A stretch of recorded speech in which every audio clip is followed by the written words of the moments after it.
We're making a little breakfast here. Yeah. You can do it. That one was good. ¿Quién dijo miedo? Telling my husband that I was praying 2 weeks back or 3, and Chill, bro. oh,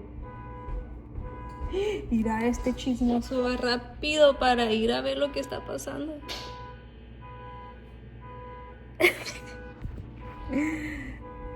You're one of those when somebody's getting arrested outside, you're outside vacuuming the grass. I'm just kidding. I'm going to a grocery market type of guy. I'm just kidding. He never does that. And I was praying for my family. Like, I was telling Lord, it's not meant to be. I'm not telling y'all. I'm just kidding. I'm just kidding. And I remember I was praying to the Lord, like, Lord, the family that my family, like my biological father and my siblings are my half siblings in Mexico, like I pray that you save them. I pray that you, like, that they encounter you, that they, you know, get saved. All my siblings in general, even the ones that are here, like my family that doesn't know you, I want them to know you. I want them all to get saved, you know. And I remember, like, the thought of I started like thinking, you know, and sometimes words come to you and it could be from the Spirit, and I was thinking that why are we so embarrassed, or we don't want to get out of our comfort zone when it comes to having those conversations with families? Like, it is hard. It's very hard, but I rather you get mad at me and you are not cool with each other because I was telling you that you need to look for God, that I want you to get saved. Like, why am I gonna risk you going to hell because I'm uncomfortable to have a conversation like that with you? So I remember, like, right after that prayer, I got up and I sent like a long paragraph to one of my brothers in Mexico, and I told him, like, hey, I don't stop praying for you. I pray that you encounter, like, I just basically did like a little prayer over him too. And I also like recorded, because me and my other brother here, I did like a little voice message, and I told him, hey, I just want you to listen to this message. I'm gonna pray over your life. And, you know, I prayed over him, and then I like sent him a little paragraph. And I FaceTimed with my biological dad, and my biological dad, he has a problem when it comes to, I don't want to say it because I don't want to embarrass him like that, but I'm gonna say it. I don't care. It's, how do I say it in a nice way? Beer, alcohol, like, you know. And I've told him before, like when I went to Mexico, I told him, hey, you need to stop drinking, like, you need to get closer to God. And you know, I was kind of like joking with it because I didn't want to make the situation uncomfortable, which I shouldn't. I should be direct. But this is before I had this, you know, thought in my mind that who cares about, yeah, exactly. So I told him, like, in a joking way, like, hey, a Dios no le gusta esas cosas, no tiene que andar tomando tanto, you know, I said that. And he was like, sí, a Dios no le gusta, pero a mí sí.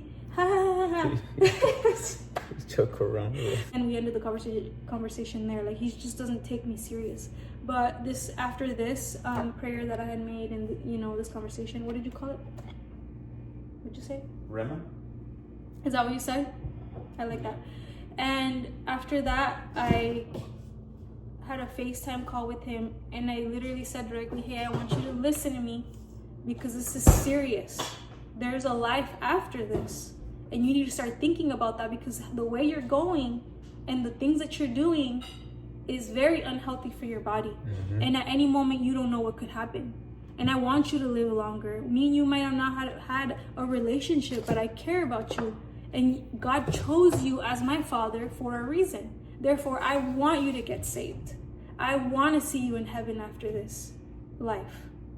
So he did stay serious. He you know, he's a jokester, but he looked at me and he was serious he just kept nodding, like. So I pray that seed that I planted flourishes, because that should be our number one goal, is to want all our families to be saved, our family members, you know, even though it might be a father that wasn't in your life, you know, we are still called to honor them and respect them regardless. But yeah, I just wanted to share that. So let's have those uncomfortable conversations, even though they don't want to hear him. Guess what? Later on, it's going to come back. The Spirit is going to remind them of those same words you told him. and that might change their lives. And one day they might even thank you for that. Exactly. Like, there's instances, there's 2 guys that my husband preached to. One of them, we actually were really close to him. He has no family here, but we became his family, basically. He was really young when we met him, right? He was like 18. Yeah. But my husband told him, like, hey, get your act together. Get your act together. I don't want you in my family's life if you are going to be doing this stuff. Like, he literally got him in trouble. And he's like, you need to put God first, because God is going to fix this mess for you. God wants what's best for you. Like, just, telling him this in a very serious manner. And my husband's a very chill guy, but when he gets serious when it comes to those things, he has like this authoritative, again, ain't nobody gonna stop me from making these videos. I will preach what I gotta say. I will say what I gotta say, even if I get 2 views. Amen. Hallelujah. Anyways, after my husband was done telling him these things, he literally was like kind of like in shock. He was kind of like, I wouldn't say shocked, but like surprised. Like, and he told my husband, like, what did he tell you? He was like, nobody has ever talked to me like that, or said what you have said to me, and told me straight up what I needed to hear. And yeah, actually it's been 3 people that have told you that, huh? Yeah. 3 people have told you that. Because sometimes you just gotta straight up tell them the truth. Like, let's stop with the uncomfortability and the people pleasing. That is horrible. Yes, people pleasing. I think that is like influenced by fear. Yes, people pleasing. We shouldn't be doing people pleasing. We should be doing things to please the Lord. That's what we should be doing.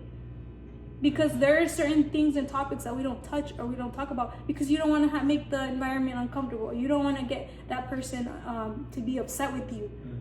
Who cares? I'm going to tell you how it is because I want you to be safe.